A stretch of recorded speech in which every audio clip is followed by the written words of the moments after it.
Ales coming right up.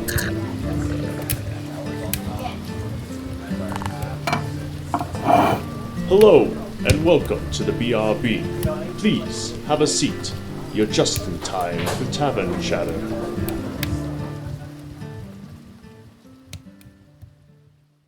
Should the players of a campaign create a wish list of magic items to give to the DM? So this initially came from a game I listened to a couple years ago. It was run in 4th edition, who had books on books and books. And they incorporated a lot of 3.5 magical items too. What the players would do, before they even got to the stores, before they got in the sessions, hey, these items, specifically good for my character. If they show up in the dungeon, that'd be cool. If not, this is what I'm looking for at the merchant store. So they don't always have to be there, it's not like a guarantee, but if they got those, that's what they're looking for. It gives the DM sort of an idea of where to be heading for magic items for their party. It also gives the players more freedom to, if they want to min-max their character, or if they want to go for a certain theme or anything, there are magic items that will help enhance that character that they can specifically say, hey, I want these because it's going to fit me better. Now, with that all being said, the DM might also have something in mind. So like, oh, you guys are going to go up against some poison dragon. So you should have some sort of poison resistance. That's what I'm going to give you. You're not going to get what's on your wish list. Mm-hmm. You're not guaranteed to get them right away. It's just they have a possibility to show up. And it could also make distributing loot a little easier when they show up because it's just sort of, that was on my wish list, we'll just get that out of the way. Realistically, I see nothing wrong with this. This is not something that would hold up your game, make it problematic. You could incorporate this into any game. It also feels incredibly rewarding. If you, as a player, have set up a list, these are the things that I want, and you come across that, it's that moment of, oh, hey, that's the thing I wanted, now I have it, fantastic. It's a little boost of a miniature success for your character. I could see the only times that this would be a conflict is if two people wanted the same legendary item. That does make it just kind of a little more difficult because normally these types of items are one only in the entire world, and that can be a little problematic. I'm sure you guys could have the discussion to fix that. I really only see that being the only complication. I feel like there will be more complications with it because the players will try to make the best out of their character. And when they do, and they have all those magical items, the untouchable person will be even more untouchable, causing the DM to have more problems during combat. On that topic, the DM knows about it in advance and can prepare for it, has a lot more time to prepare for it, or countermeasures, stronger creatures, however that is. In the case of both wanting the same legendary item, a lot of legendary items are, in my experience, they're powerful, they're niche, but they're not 100% unique. You can find a secondary option, which might not be a bad idea for the wish list anyways, have a secondary tier of, if I can't get this, then this will do. But also, you're talking about it before the session. You're not going to have that list secretly to yourself and then an item comes up and both of you raise your hand like that's on my list. You're talking about it beforehand, and if one of you has to change, everyone can pitch in to come up with a suitable replacement. On the topic of making the untouchable character more untouchable, the DM can then just make it so that's a more epic quest that they have to go on to get that more satisfying reward. They have to get touched a lot. A large build-up to it. Or they can incorporate monsters that are higher level that could make the encounter even more fun for the players. Counterpoints on that, the untouchable person is now deadly for everyone else. For their own party members? If the DM is scaling the encounters to adapt for that untouchable person, you're now worried about those who don't have the super high AC or the people who don't deal out hundreds of damage are now being hit for a lot more. That goes to a different sort of topic of munchkinism, which we probably want to cover at a different point. Just what a munchkin will do to a table compared to what other players who will less min-max. What I think the cool part that comes down to it is you can also assign to gold levels to this, so it makes shopping so much faster. I also think that there is a bit of nuance to that. You can, as the DM, you can create a creature whose target is the highest AC character. That's their, for whatever reason, that is their programming, that is their default, so that untouchable character becomes the focus of those creatures. But there are ways to balance it, there are ways to get around it. if the untouchable player, they can't be touched, everyone else should have access to an equally powerful offense or an evasion or a defense or something. It's about power levels, not necessarily just defense levels. It's all fun and games till he starts breaking out rust monsters. So another thing that I want to bring up is having a character. Yes, this is their ideal set of equipment, but you're given this instead.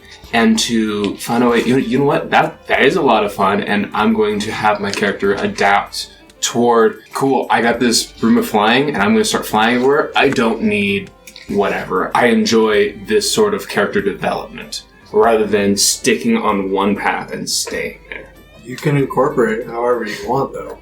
You don't have to take out your items from the campaign to incorporate this player's items. You can honestly just keep those items there, and depending on where you need them at any point, it shouldn't be an issue for you to put these items in at different points. Beck's biggest thing is putting them in the magic shop. That makes it so much easier if you already have items that you're going to be giving the players, because then you have to force them to roleplay the saving their money for that magical item. You shouldn't be worried about incorporating this into a system, because it just smoothly wades its way in. There's not a lot of ripples. You're not really going to mess up your game. You have every ability to change the game around these magical items to make it safe for you, so that these players can't use them against you in a way that you weren't already planning for. I mean, it almost always happens, but you have the precautions set. I wouldn't worry too much about giving the players, especially if you're worried about min-maxers or things like that, because there's this adjustable time frame, especially since the idea is from the beginning of the game, right?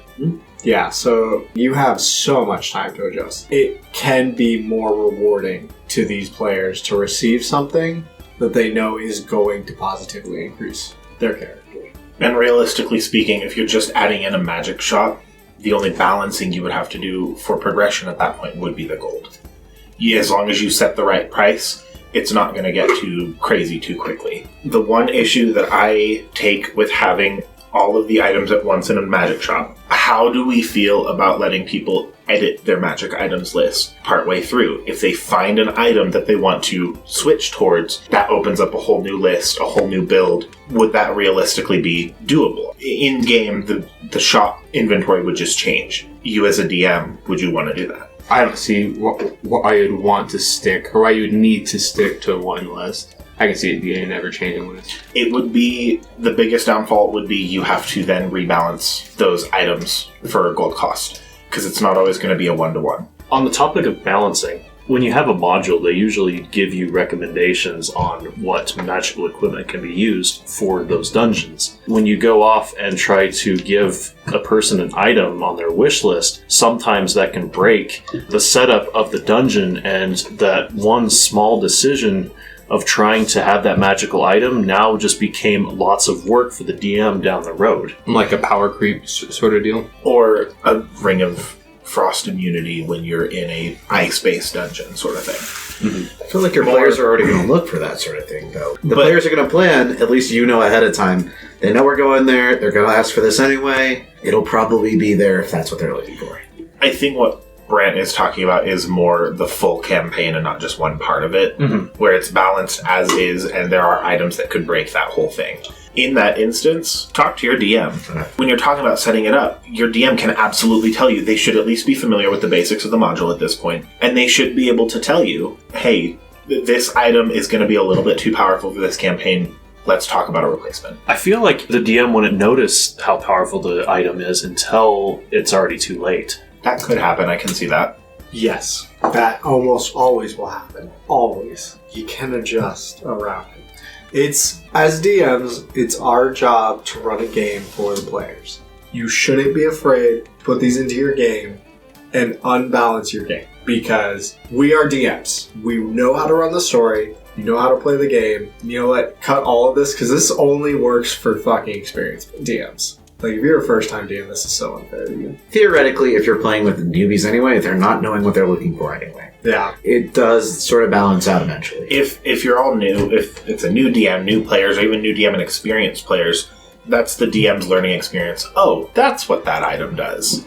We're going to not use that next time. I feel like the first campaign that a DM runs is always going to be experimental because they have to learn the game. Personal example from one of my first games I ran as a dungeon. I ran a game for 4 friends. I was fairly new to this. I honestly did not know how much Dungeons & Dragons they had played, and they definitely raked me through the coals a lot. As kind of like a fun thing to them, I thought it'd be cool to go through the Dungeon Master's Guide and find the magical items to give to them. Being a newer DM, I didn't really understand what I was looking for, and I ended up just giving them all legendary items. They were only level 3. That made the rest of the campaign incredibly unbalanced for me. I ended up giving up a oath bow to the rogue, a staff of plant growth to the druid, a flame tongue sword to the fighter, and I gave the bard... What did I give you? Nothing. I didn't give you anything. You got the earrings. We made those. No, that was a homebrew item. What did I give you? I gave you an item. So I think this is also what helps cover that situation of you don't get the bag of magical items that nobody cares about. Yeah. You don't have that bag that's just like, oh yeah, I guess on the list here we have a bag of a Fridi. What is this for? You definitely have to balance this, and this is something for DMs to learn about. Like, you would need to learn all the magical items. Not all of them. Just the ones on the lists. I should have rephrased that. You need to learn what it means to be these types of items. What is a wondrous item? What is a rare item? What is an uncommon? What's a common? What's a legendary? You should learn these rankings so that when they come up with these items, you're not handing over items that are way too powerful for early level characters. But you can also, like, that offers the ability to sell the unwanted magic items. You get a bunch of stuff in the campaign you guys don't want, you sell it to buy the stuff that you do. I am all about speeding up the game, but less time I have to spend in the fucking store, the better. In your example, you learned from it, right? Yeah. You learned not to give legendaries. I don't even threes. hand out legendaries anymore. If they're in a book, I fucking yank them. It's a really good learning experience for first-time DMs, but also you take the magic items list from everyone. You don't have to say yes or no immediately. You can say, let me take this home and look it over. I need to see what these do. Give me a week and I will get back to you guys. Yeah, that's the beginning of the session when you should be getting these. Exactly. We can, if I have to make any changes, I'll message you or we can talk about it next week. I'll come up with some suggestions. We can discuss it. Also, Josh, just want to correct you on one thing. What? Wondrous items is not a rarity. Yeah, it is. It's a class. It's a class. Yeah. Wondrous items, armor. Wondrous item, common. Yeah. Alright, it's closing time. You don't have to go home, but you can't stay here. Hit that like button, and if you aren't already subscribed, do that too. Hit the bell icon to stay up to date on our videos. We upload every Saturday. If you want to see more of us, check out the links in the description to see our different social media. If you have any suggestions for our next video, leave a comment below.